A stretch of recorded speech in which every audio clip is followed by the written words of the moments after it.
Morning everyone. So our topic for ergonomics is maintenance. So as we see last Friday, we have nakita na mga basic problems sa cleaning maintenance is ang pag-map.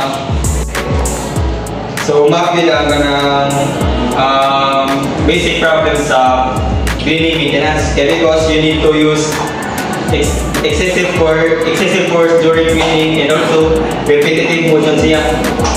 So mo na magtingin mong lower back.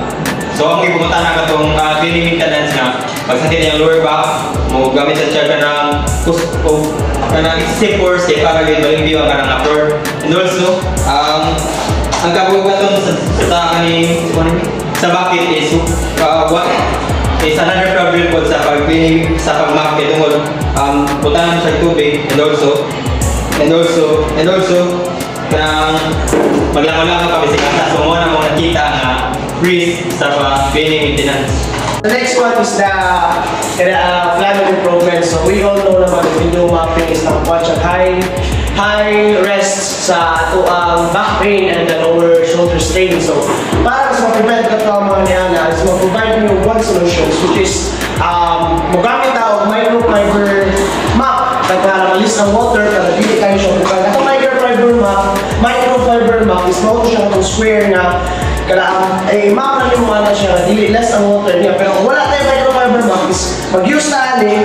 What we do like this is akuha ng mga water para pag-map na ito is dili kayo siya butat dili sa itong likod.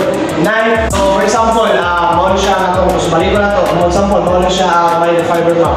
So para pag-kuha na ito, mas dali na tayo, hindi na ito magamit ng mga excessive force pa. This is measurement progress.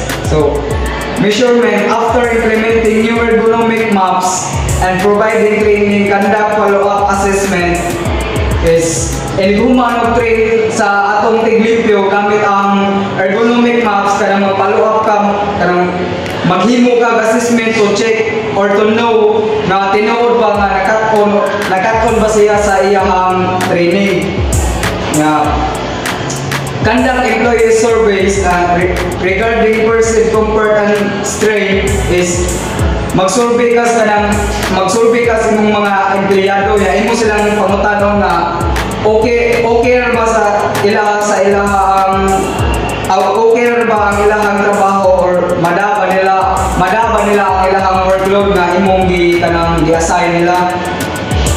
So data collection, track the number of cleaning staff to take sick leave and track the reason for the sick leave.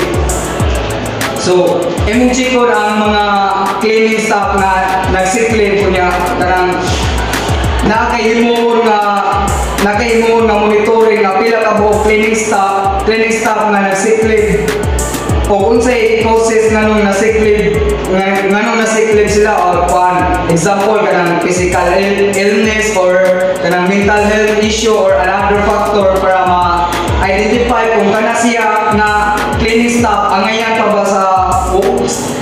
ba sa work na gi-assign niya. So the last one is game solution. Overall solution para ma-minimize ang rest or ang pagsakit sa buko-buko by using standard map. We implement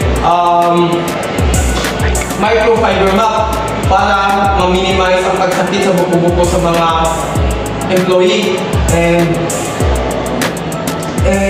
we implement create checklist of your assessment of your common task para pud nga kanang dili ka magbalik-balik sa imong mga imong gitrabaho.